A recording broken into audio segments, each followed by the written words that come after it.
expect from your first visit to the endodontist.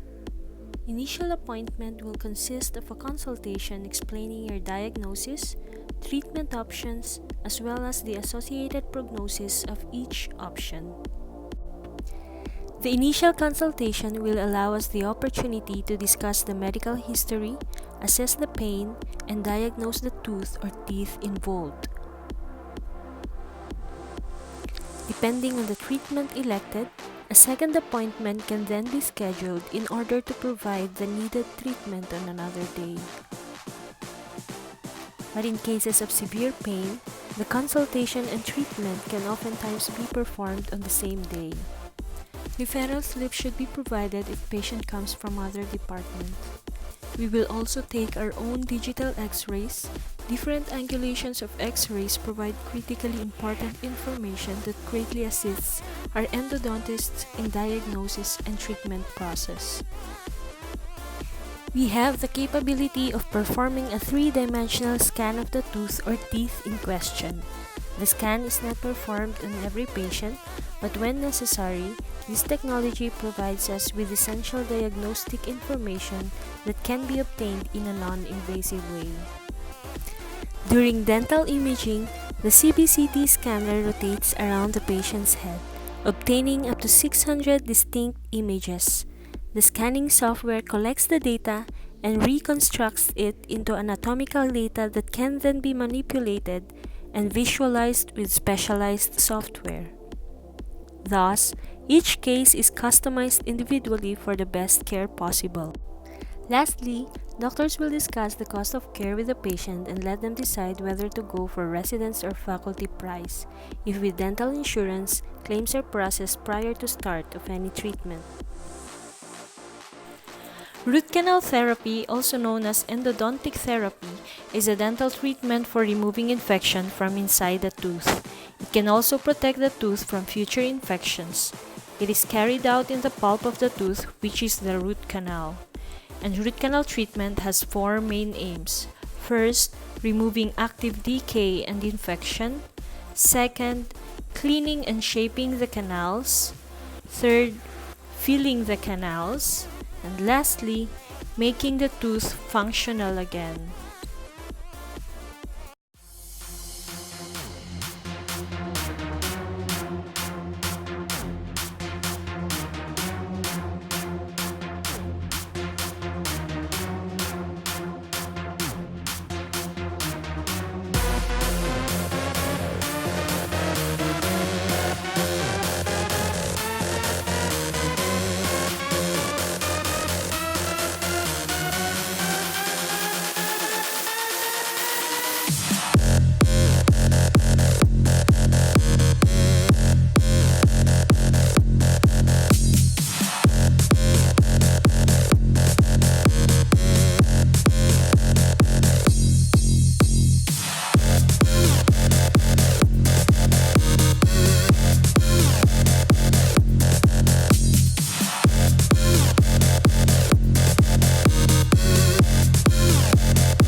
These are the materials needed during a root canal treatment. Our root canal cassette contains 14 pieces of instruments, which are mouth mirror, dental probe, 2 tweezers, perioprobe, excavator, spatula, Woodson plugger, syringe, scissor, artery forceps, rubber dam frame, rubber dam forceps, and part box. We will also need high-speed and low-speed handpieces and rotary handpiece, cavity access set which contains 8 pieces of burr, endo ring with cup and foam, EDTA gel, rubber dam puncher, 6x6 rubber dam clamps, rubber dam template, eye block, alcohol, sodium hypochlorite, and normal saline in a 10 cc syringe with labels. Anesthesia, X-ray films, X-ray holders, temporary filling, IRM, diapaste, paper points. This is our endo mobile trolley arranged same way in all the rooms. This cart allows for the quick setup of supplies and accessories used in endo treatments. Total of 64 types of files are arranged according to sizes and length. It would be much appreciated for assistants in charge to ensure the proper arrangement of each file and replacing finished items after using the trolley. We will now extract the files available in the trolley. Hand files include C+ files, K files, H files, and barb brooch. And rotary files include shaping files, finishing files, Pro Taper Next, Path files, 1G files, and iRace files. Sometimes, a root canal treated tooth can have new problems months or even years after treatment. In these cases, endodontic retreatment is advised. The procedure is similar to a routine root canal with a few added measures. Following items are needed during endo retreatment in addition to the routine items. Eucalyptus oil or GP solvent in a 1 cc syringe, 2% chlorhexidine in a 5 cc syringe, retreatment files, Gates and Glidden, ultrasonic tips, and ultrasonic handpiece. These are the machines available in endo department: periapical X-ray, endodontic microscope. Our endo trolley consists of backfill and heat plugger, apex locator with accessories, dental pulp tester, rotary machine, endo activator with tips, GIC mixer and automatrix, transilluminator, and the map system. First and second stage of root canal treatment consists of cavity access, pulp extirpation, and chemomechanical debridement. Initial assessment is carried out whenever a patient enters the facility.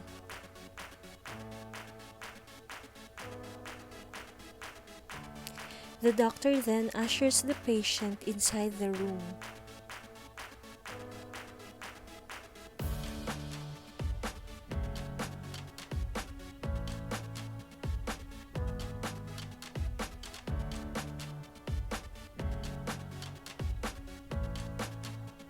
and informed consent is secured.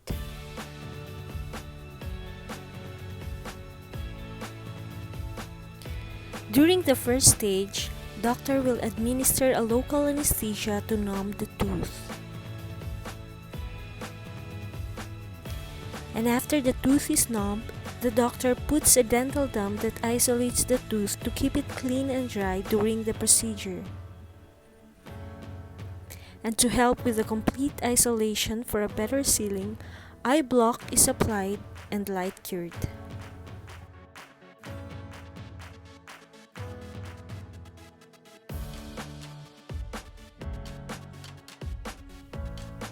A small access hole is drilled through the biting surface of an affected back tooth or from behind of a front tooth, allowing access to the pulp chamber and root canals for treatment.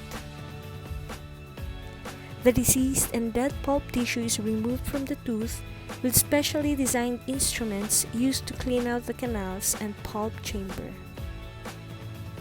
The canals are irrigated with normal saline or sodium hypochlorite to wash away any remaining pulp. The canals are then shaped with tiny flexible instruments to allow them to receive root canal fillings and sealers. The canals are washed and cleaned again to remove root canal debris prior to sealing them. X-ray is taken to check the progress of the treatment and ensure proper placement of the filling material.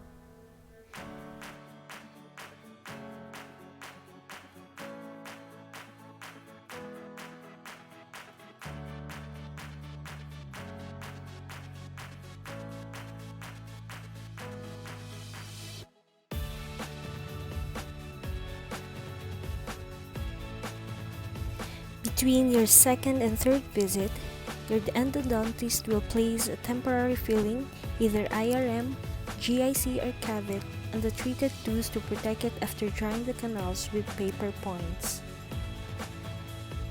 Patient needs to take a proactive role in their healthcare, thus patient education needs to be comprehensive and easily understood.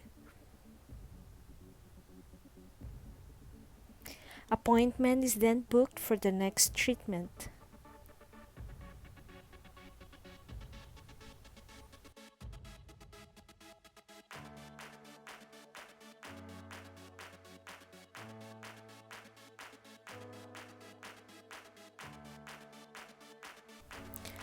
Obturation. Obturation simply means to block an opening. The endodontist may obturate the hole where he performed a root canal. After your tooth has been cleaned out properly and shaped, it's ready to be sealed. Doctor will use a rubber-like material called gutta percha, which is shaped like a cone. A sealer is applied to each cone to help seal up the spaces between the cones.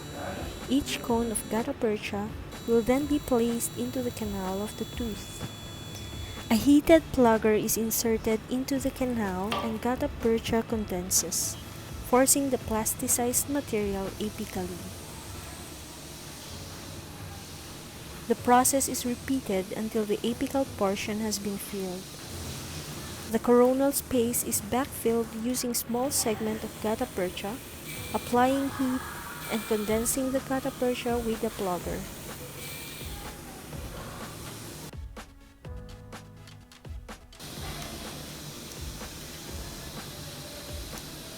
If there hasn't been a significant amount of damage to the tooth, he may only need to fill the top part of the tooth with the resin.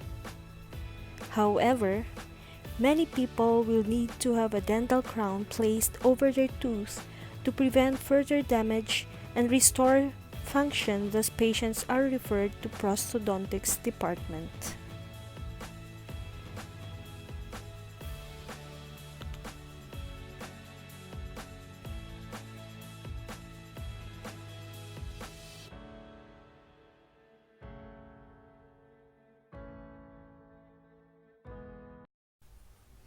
The following are two challenging cases we come across in endodontics.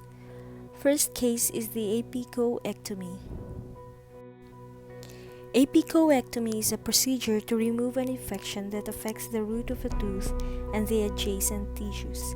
It is performed in cases where the endodontic treatment has failed, presence of canals or false canals unsealed, or in teeth where the access to the apex is not possible by conventional RCT. To do so, an incision is performed and sufficient bone is removed to get access to the root apex.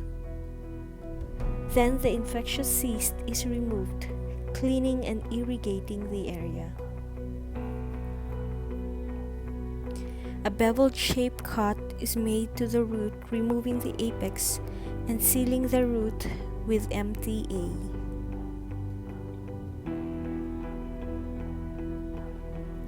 The area is sutured and will regenerate until its complete healing.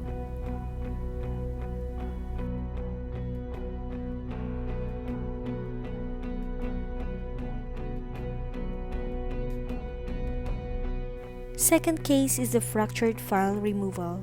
In this case, we'll be looking at removal of an entire fractured instrument from the mesial root of a lower right molar. Filling material is removed until the head of the fractured instrument is exposed.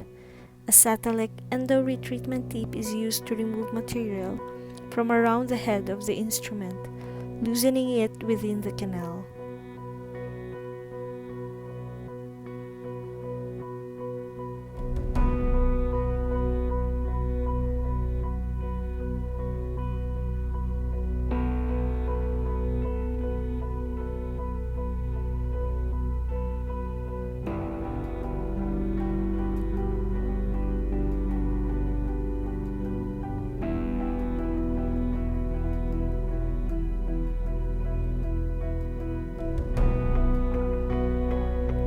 The removal system instrument is then used to grip the coronal part of the fractured instrument and then rotated gently at the handle and then retrieved with a pair of tweezers.